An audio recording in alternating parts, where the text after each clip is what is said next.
Some churches have found themselves with very few young families left. We're talking about turning the tide today on the Church Revitalization Podcast. Hello, and welcome to the Church Revitalization Podcast, brought to you by the Malphurs Group team, where each week we tackle important, actionable topics to help churches thrive. And now, here's your hosts, Scott Ball and AJ Matthew. Welcome to the Church Revitalization Podcast. My name is Scott Ball. I'm joined by my friend and co-host, AJ Matthew. AJ, oh man, if you're watching the video version, you all just got a wink from AJ. Wink and a wave, man. I like wink and a wave. Yeah. Greeting joyfully, all of you who are with us. Hopefully you're not going to be grieving. Yeah, that's right. But before we dive into today's episode, I want to let you guys know about a couple events that we have coming up very soon in Florida. We're going to be hosting a regional one-day event. We're going to be doing it two times, one in the Sarasota area and one in the Tampa Clearwater area. They're the same event, so you don't need to sign up for both. Sign up for one, and it's going to be a great time. We're going to be walking through the fundamentals of church health and strategic planning in a very quick, abbreviated, but fun format. It's just $30 per person. That covers your materials and lunch. From 9 a.m. to 3 p.m. is the event. So on February 16th, we're going to be in Sarasota. We're going to be meeting at Covenant Life Church in Sarasota.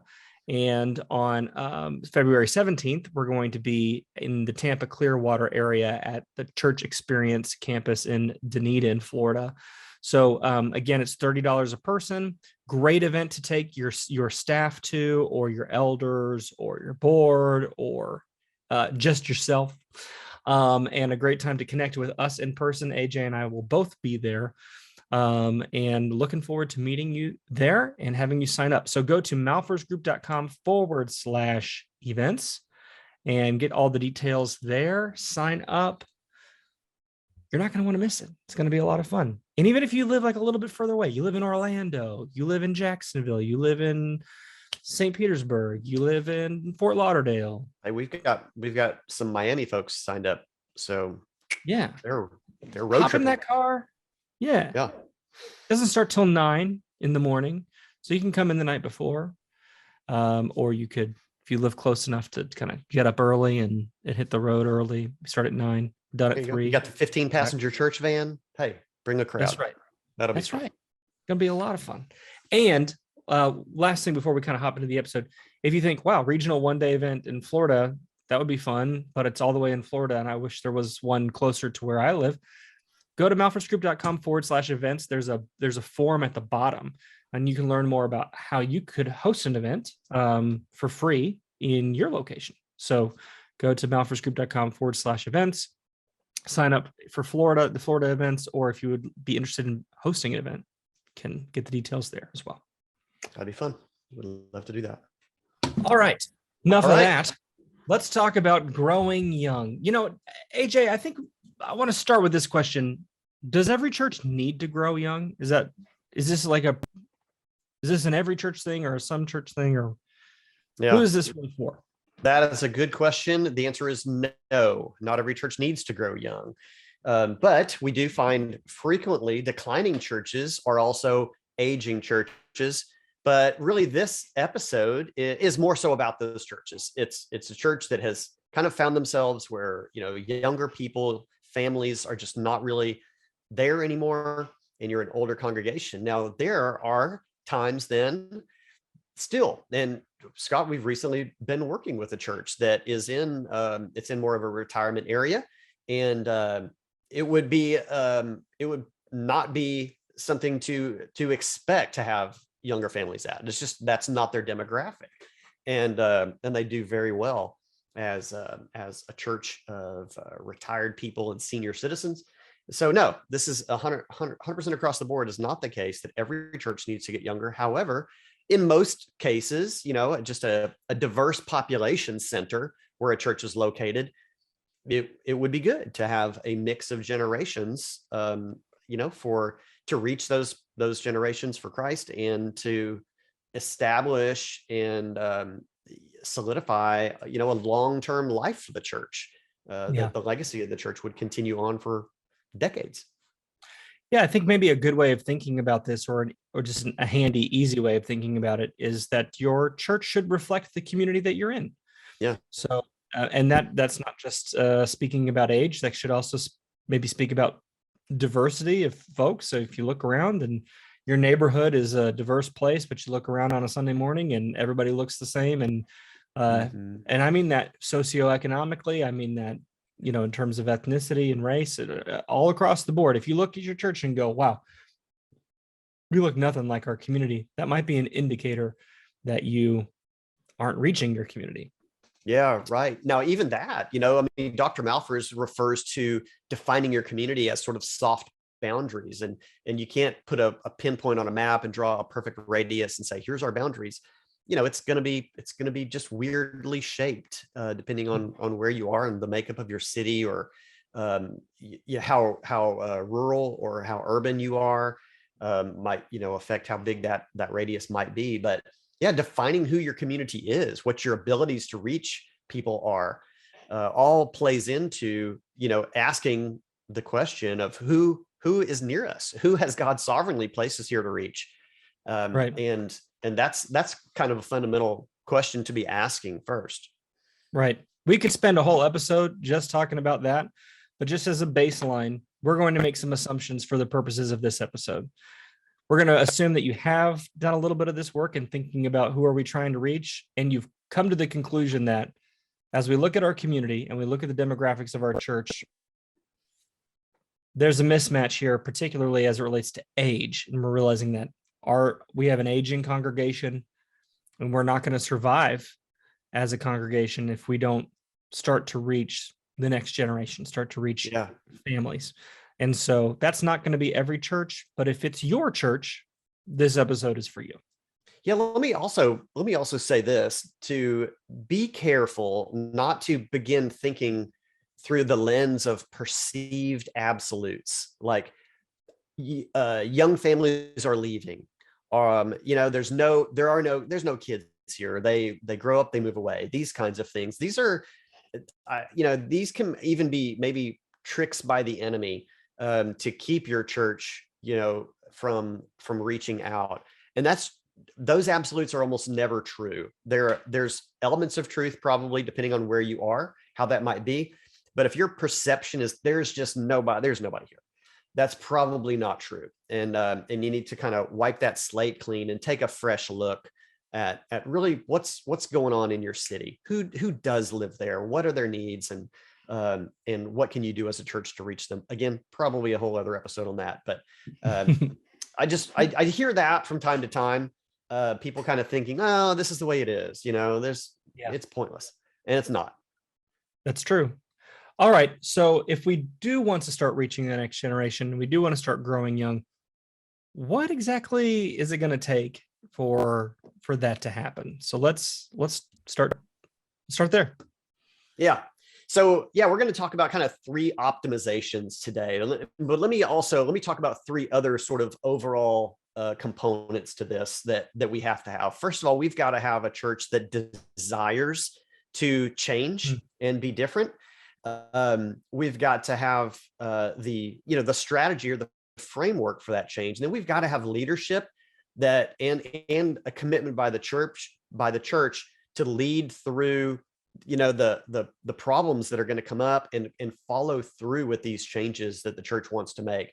So the first one, again, that first piece is deciding for yourselves that you want to change. And the third piece, leading through change. We're going to talk about piece number 2. And we've got 3 optimization strategies for helping the church grow younger. So let's jump into our first one here, Scott. And that's optimize for cultural relevance. Optimize for cultural relevance. And this is where the church needs to step outside itself a bit and really kind of look at the culture around you. I mean, a broad culture, maybe, national things that are going on, overall cultural things in, like, for us in the United States or for the country that you might be listening from. But then even more specific to your city or your town, what's happening there. And being able to speak then into that culture. So a church of only maybe, people over the age of 60 they've got different life experiences, and they're in a different stage of life than, the more cross-generational church, right, Scott? They're people in the church are dealing with different things, and the church might not know how to relate to folks outside of that age demographic.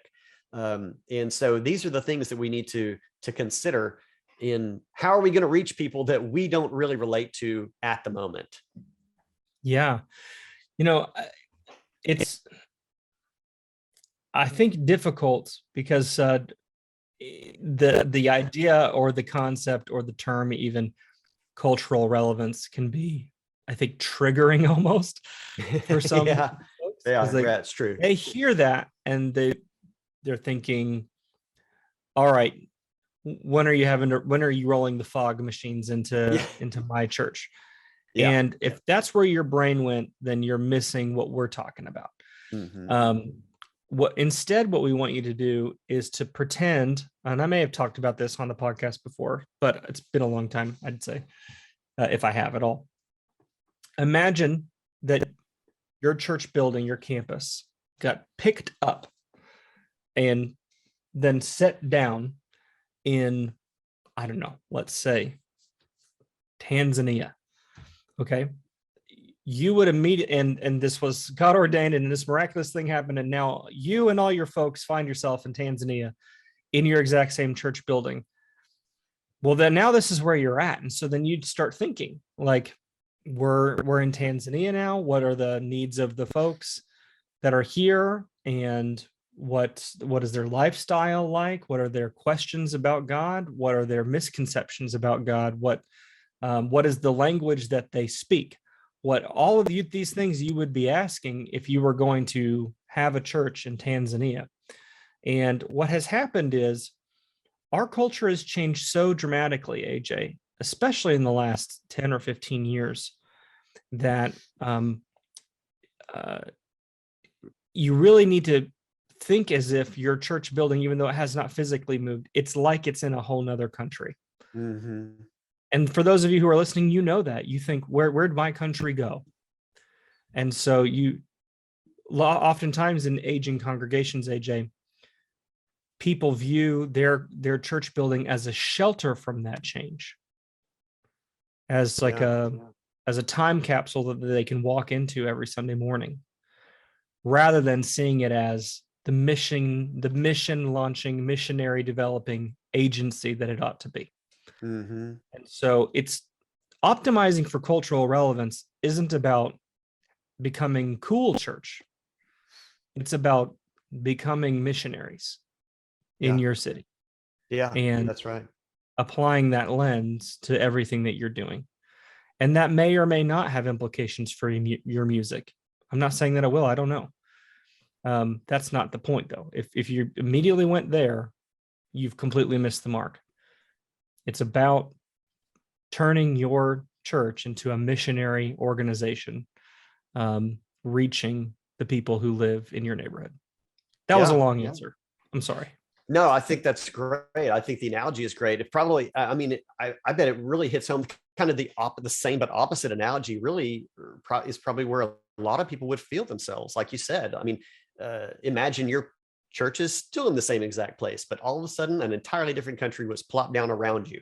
I think that is probably really accurate to how a lot of churches feel.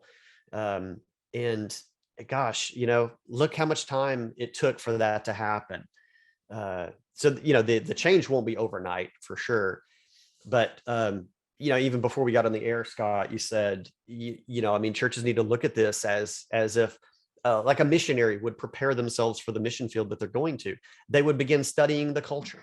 And even then you can't really know. There's a young woman that I kind of been tracking her ministry as a missionary, and she moved to, she was from the United States. She moved to a foreign country. She knew the language really well. So, I think that played into a lot of her ideas on how well she could relate. But when getting there, she really discovered, wow, it's so different. And there's so many small little things that I just don't know about. And it's taking time now for her to really assimilate into the culture, not in a way that she loses her theology and her faith and her beliefs, simply in a way of relating to people and how people relate to one another. And so, yeah, if your church has become this fortress around, this protection from society, it's time to bring those walls down and figure out how we can relate to the culture. I'm smirking a little bit if you're watching online, because I'm thinking about a famous meme or a well-known meme that's the "How do you do, fellow young people?" I'm Steve Buscemi. He's dressed up like a kid. He's holding a skateboard or something, I think. Yeah, right. Yeah, he's got his hat on backwards or something. Yeah, I think that sometimes churches think of cultural relevance like, I got to get my skateboard and my hat on backwards. But what you come across as is, how do you do, fellow young people? Yeah. And so the joke in it is, you don't have to give up who you are in order to reach a group of people. And in fact, it could come across as inauthentic. Yeah. But you do need to understand this next generation. Yeah. And so it's not about trying to put on different clothes to become something that you are not, to reach them. It's about understanding them and adjusting how you're behaving and working in order to reach those folks. So I guess I don't know if that makes sense, but I am thinking of that meme, and that to me is like, that would be cultural relevance done wrong. Like, oh, I just gotta throw the hat on back on, and no one's gonna buy that, right? Yeah. You can be authentic and be who you are in your identity as a church and still reach young people. Yeah. That's good. So let's keep for those going. of you who don't know what that is, maybe I'll try to add it in the edit on the video. Reason to watch online. Yeah. Drop that in. Yeah.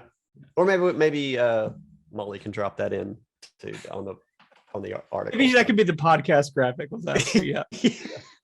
That'd be good. All right. Number 2, optimize for time. So, time is very different for, I want to say, just retired age people, senior citizens, than it is for young families and young people. And this is something that I think, an older generation church has to wrap its mind around. And Scott and I, we experienced this firsthand. Even we just mentioned working with a church, a senior citizen church in a senior citizen retirement area. So again, this is, that's not the church that we're necessarily speaking to in this topic today. But we have typical hours that we work whenever we travel and work with churches. And when we presented that to them, they said, that's not really going to work for us. We don't really do evening meetings and that length of time in a row, those number of hours in a row. And I know both of us, we don't really care. We're open-handed with that stuff. But we're like, oh, well, I'm glad you brought that up. Well, the same thing happens for the ministries of a church. If everything that the Church of Senior Citizens is doing right now is happening, like in the morning or the afternoon, and we're doing things that work well for us. What 30-something parents with elementary age kids can do anything during the day? 0 can do that. So you have to work on that. The other thing is simply the busyness of schedules, which C point number 1, cultural relevance. That is the nature. I mean, we have 2 family units, have 2 working parents, and kids that are in school all day long. And so we don't get a lot of time opportunities out of, current modern younger families. We just don't. The church cannot demand that they fill their schedule with everything the church has going. Now, working to affect the culture, and to affect Christians into greater time commitments to the things of the kingdom, great. Yes, work on that as a church, but meet people where they are today. And we just can't say, hey, we only need 4 or 5 hours from you a week. That they're going to say no on that. I mean, you can have an hour, you can have 2 hours, maybe 3 if you're really lucky. So we've got to optimize the ministries of our church for the time in which the people that we want to reach are available. Yeah, I think there's 2 things at play here that I observe. One is that a common refrain from church leaders is, well, back when my kids were young, we just made our kids go to Wednesday night, to Sunday night, to Sunday morning, and so on. And that's true. Maybe you did, but it's not a fair comparison in some regards, because you had a culture 30 years ago that cleared the calendar for you. Mm-hmm. So there was no competition. There weren't games. There weren't ball practices and games, or at least not to the same degree. But a lot of places were still protected Wednesday night, say, as church night. And there weren't official blue laws, but there were functional blue laws for a lot of folks. So Sunday was clear. A lot of businesses weren't even open on Sunday. And so it's not really fair, because you didn't have the same competing demands on you that parents today are having to make judgment calls on. You didn't, that decision was made for you. So keep that in mind. The second thing that I would say is that, as you kind of mentioned, AJ, it's true that it's desirable to push people to engage more and commit more time to church. But that's something that you could expect a maturing Christian to do. You cannot blame an immature Christian or a non-Christian for not having the same priorities as a mature one. Yeah. Great point. It's like telling your 2-year-old, hey, grow up. They're a toddler. Yeah. They're acting their age. Right. Give them time. So you can't orient your whole calendar around assuming spiritual maturity. You could in the past, because society helped you. In today's day, where society is not helping you, you can't plan like you could 30 years ago. That's just the reality of it. So I don't know. I think that there's a lot of assumptions about what millennial parents are like and so on, and their priorities are in the wrong place and all of this. And I don't feel like a lot of that criticism is fair. Or in the instances where it is, you're expecting immature believers to behave in a mature way, which is not a realistic expectation. Yeah. We need to accept the challenges that Gen X and millennial families deal with because of our culture, and do our best to help them navigate that and work around it. Right. No one single church in one town is going to just change the way the entire world works. We've got to work within what we've been given, and that's been true since the birth of the church 2,000 years ago as well. And I just want to say, that's not a resignation to say, well, expect less. I'm not saying that. We're saying expect different. Yeah. That's not less. I mean, you should still expect quite a lot, but we have to reorient what we mean by expectation. Mm-hmm. And frame it differently from necessarily number of times you attend the church physically, and expect more in terms of discipleship growth and maturity, in terms of discipleship outputs. Yeah. Is this a person who's generous? Is this a person who's developing 3 a.m. relationships and biblical fellowship? Is this a person who's studying scripture? So measuring that growth, not in terms of attendance frequency, but in terms of discipleship output. And is there a correlation between those two things? Absolutely. But it's not as high of a correlation as churches often think it is, because you got a whole bunch of people who've gone to church their whole lives several times a week and still aren't displaying those markers of maturity. Yeah, that's true. And that's a topic for another day of having a framework in the church for really discipleship and maturity. But it fits right in here today on that one.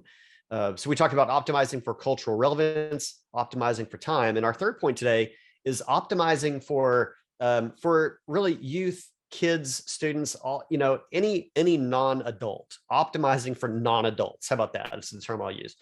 And this is probably one of the biggest challenges, I think, that an aged church will have to deal with, a congregation that is older and is missing out on young families and kids.